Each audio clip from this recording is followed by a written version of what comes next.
نکل جائے گی، پھر اس برائی کے قریب نہیں آئیں گے۔ حقیقت یہ ہے کہ زنا بہت سی خرابیوں کا سبب ہے، بہت سے گھروں کی بربادی کا سبب ہے، اور اس کے نتائج بہت بھیانک ہیں، اور اللہ سبحانہ وتعالی کے نزدیک بھی زنا بہت ہی ناپسندیدہ چیز ہے۔ حدیث میں آتا ہے کہ زنا اور نور ایک جگہ اکٹھے نہیں ہو سکتے، یعنی جسے نور چاہیے دنیا میں بھی اور آخرت میں بھی، اسے اس چیز سے دور ہونا ہوگا۔ اور صرف یہ نہیں کہ اس ایکشن سے بچنا، بلکہ لا تقربوا الزنا، اس کے قریب بھی نہیں پھٹکنا، یعنی جو ہاتھوں، آنکھوں اور کانوں وغیرہ کا زنا ہے اس سے بھی بچ کے رہنا ہے۔ اور قیامت کے قریب زنا کے پھیلنے کی آپ نے پیشن گوئی کی تھی۔ رسول اللہ صلی اللہ علیہ وسلم نے فرمایا علامات قیامت میں سے یہ ہے کہ دین کا علم اٹھ جائے گا، جہالت پھیل جائے گی، اور شراب پی جائے گی، اور زنا کاری عام ہو جائے گی۔ زنا ہر ایک کے لیے منع ہے، لیکن بوڑھا ہونے کے بعد اگر کوئی کرے تو اس کے ساتھ تو اللہ تعالیٰ قیامت کے دن بات بھی نہیں کریں گے اور اس کو پاک بھی نہیں کریں گے، اور اس کے لیے دردناک عذاب ہوگا۔ پھر اسی طرح اللہ تعالیٰ نہ ایسے مرد کی طرف دیکھیں گے اور نہ عورت کی طرف۔ یہ نہیں کہ صرف مرد کی سزا ہے اور عورت کی نہیں، ظاہر ہے کہ دونوں ہی انوالو ہوتے ہیں۔ رسول اللہ صلی اللہ علیہ وسلم نے فرمایا میرے پاس 2 آدمی آئے، انہوں نے میرا بازو پکڑا اور مجھے ایک دشوار گزار پہاڑ کے پاس لے گئے، تو اچانک وہاں کچھ لوگ تھے جو بری طرح پھولے ہوئے تھے، موٹے ہوئے تھے، اور ان سے بدترین بو آ رہی تھی، بہت گندی اسمیل۔ ان کی بو بیت الخلاء کی طرح تھی، ٹوائلٹ کی بو کی طرح تھی، ان کے جسموں سے بو نکل رہی تھی۔ میں نے پوچھا یہ کون لوگ ہیں؟ انہوں نے کہا یہ زانی مرد اور زانیہ عورت ہیں، یعنی جو زنا کرتے ہیں، یہ ان کی گندگی ہے۔ اور یہاں پر کیا فرمایا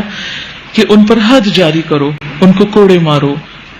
اور ان پر ترس کھانے کا جذبہ اللہ کے دین کے معاملے میں تم کو دامنگیر نہ ہو، اگر تم اللہ تعالی اور روز آخر پر ایمان رکھتے ہو، یعنی اگر تم اللہ تعالیٰ کو مانتے ہو تو پھر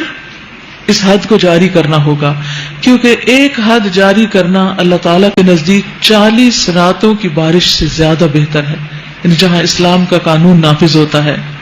اور پھر یہ بھی ہے کہ حد سب کو لگے گی، خواہ کوئی بوڑھا ہو، بیمار ہو، کچھ بھی ہو، لیکن اس کا طریقہ مختلف ہو سکتا ہے۔ یعنی اگر کسی کے حد جاری کرنے سے مرنے کا اندیشہ ہو تو ایسی صورت میں ہلکی حد جاری کی جا سکتی ہے، لیکن حدوں کو جاری کرنا اللہ کا حکم ہے۔ اور ان کو سزا دیتے وقت اہل ایمان کا ایک گروہ موجود رہے، یعنی یہ حد، یہ سزا سب کے سامنے دی جائے تاکہ دیکھنے والے بھی مار پڑتی دیکھ کر عبرت پکڑیں اور اس سے باز آئیں۔ الزانی لا ينکح الا زانیۃ او مشرکہ، زانی نکاح نہ کرے مگر زانیہ کے ساتھ، یعنی ایسے لوگوں کی شادی بھی پھر آپس میں ہی ہونی چاہیے، پاک لوگوں سے زانی لوگوں کی شادی نہیں ہونی چاہیے۔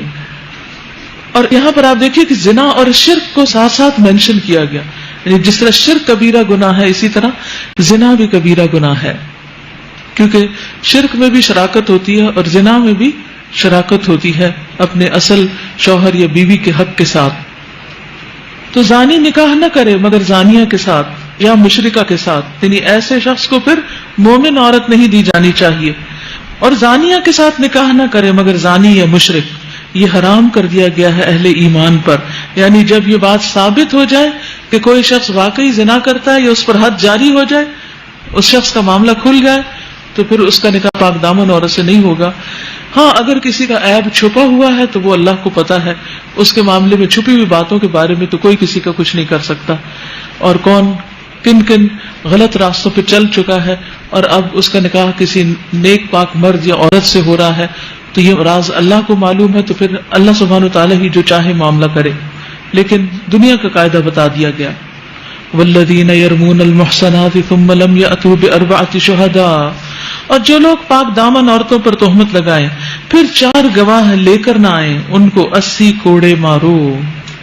80 کوڑے مارو، اور ان کی شہادت کبھی قبول نہ کرو، اور وہ خود ہی فاسق ہیں سوائے ان لوگوں کے جو اس حرکت کے بعد تائب ہو جائیں اور اصلاح کر لیں کہ اللہ ضرور ان کے حق میں غفور الرحیم ہے۔ یعنی اس سے یہ پتہ چلتا ہے کہ اسلام اس بات کو سخت کنڈیم کرتا ہے، ناپسند کرتا ہے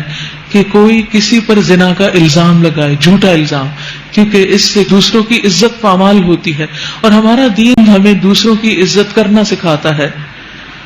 اور اس طرح کے اسکینڈلز کو اچھالنا اور اس قسم کی خبروں کا عام کرنا اور لوگوں کے درمیان بیٹھ کر اس طرح کے قصے بیان کرنا، یہ لغویات میں سے بھی ہے اور ناپسندیدہ چیزوں میں سے بھی، اس لیے ان سے بچنا چاہیے. والذین یرمون ازواجہم ولم یکن لہم شہداء الا انفسہم فشہادۃ احدہم 4 شہادات باللہ انہ لمن الصادقین. اور جو لوگ اپنی بیویوں پر الزام لگائیں اور ان کے پاس خود ان کے اپنے سوا کوئی دوسرے گواہ نہ ہوں، تو ان میں سے ایک شخص کی شہادت یہ ہے کہ وہ 4 مرتبہ اللہ کی قسم کھا کر گواہی دے کہ وہ اپنے الزام میں سچا ہے. کیونکہ انسان کسی باہر کی لڑکی کو اگر برا کام کرتے دیکھتا ہے اور اس کے پاس گواہ نہیں ہے تو چپ کر جائے گا، لیکن اپنی بیوی کو اگر اپنی آنکھوں سے وہ زنا کرتے دیکھ رہا ہے تو وہ کیسے چپ کرے گا؟ تو اس کے لیے اللہ تعالیٰ نے ایک راستہ کھول دیا کہ پھر ایک شخص جو ہے وہ گواہی کے ساتھ قسمیں اٹھائے، کیونکہ قسمیں پھر دوسرے گواہوں کی قائم مقام ہو جائیں گی اور اس طرح معاملہ حل ہو جائے گا. تو کیسے گواہی ہوگی؟ کہ 4 مرتبہ اللہ کی قسم کھا کر گواہی دے کہ وہ اپنے الزام میں سچا ہے، اور 5ویں بار کہے کہ اس پر اللہ کی لعنت ہو اگر وہ اپنے الزام میں جھوٹا ہو. اور عورت سے سزا اس طرح ٹل سکتی ہے کہ وہ 4 مرتبہ اللہ کی قسم کھا کر شہادت دے کہ یہ شخص اپنے الزام میں جھوٹا ہے، اور 5ویں مرتبہ کہے کہ اس بندی پر اللہ کا غضب ٹوٹے اگر وہ اپنے الزام میں سچا ہو. تم لوگوں پر اللہ کا فضل اور اس کا رحم نہ ہوتا، اور یہ بات نہ ہوتی کہ اللہ بڑا التفات فرمانے والا اور حکیم ہے، فضل فرمانے والا ہے، تو بیویوں پر الزام کا معاملہ تمہیں بڑی پیچیدگی میں ڈال دیتا، یعنی پھر تمہاری زندگی دوبر ہو جاتی. تو اس کو قانون لیان کہتے ہیں.